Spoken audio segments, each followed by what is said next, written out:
Впервые мы решили выйти на такую площадку выставочную с помощью и благодаря Про-Европе.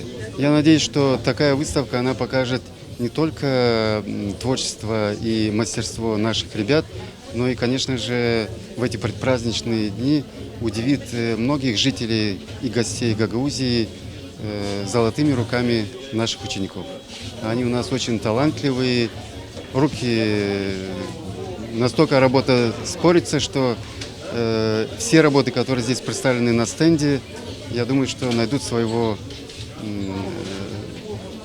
покупателя, может быть, даже.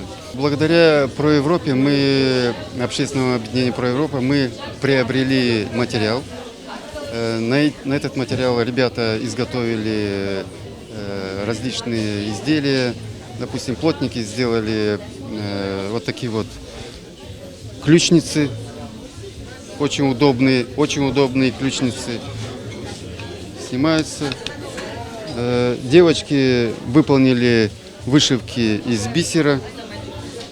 Ну а наши повара прекрасные рулеты и паски.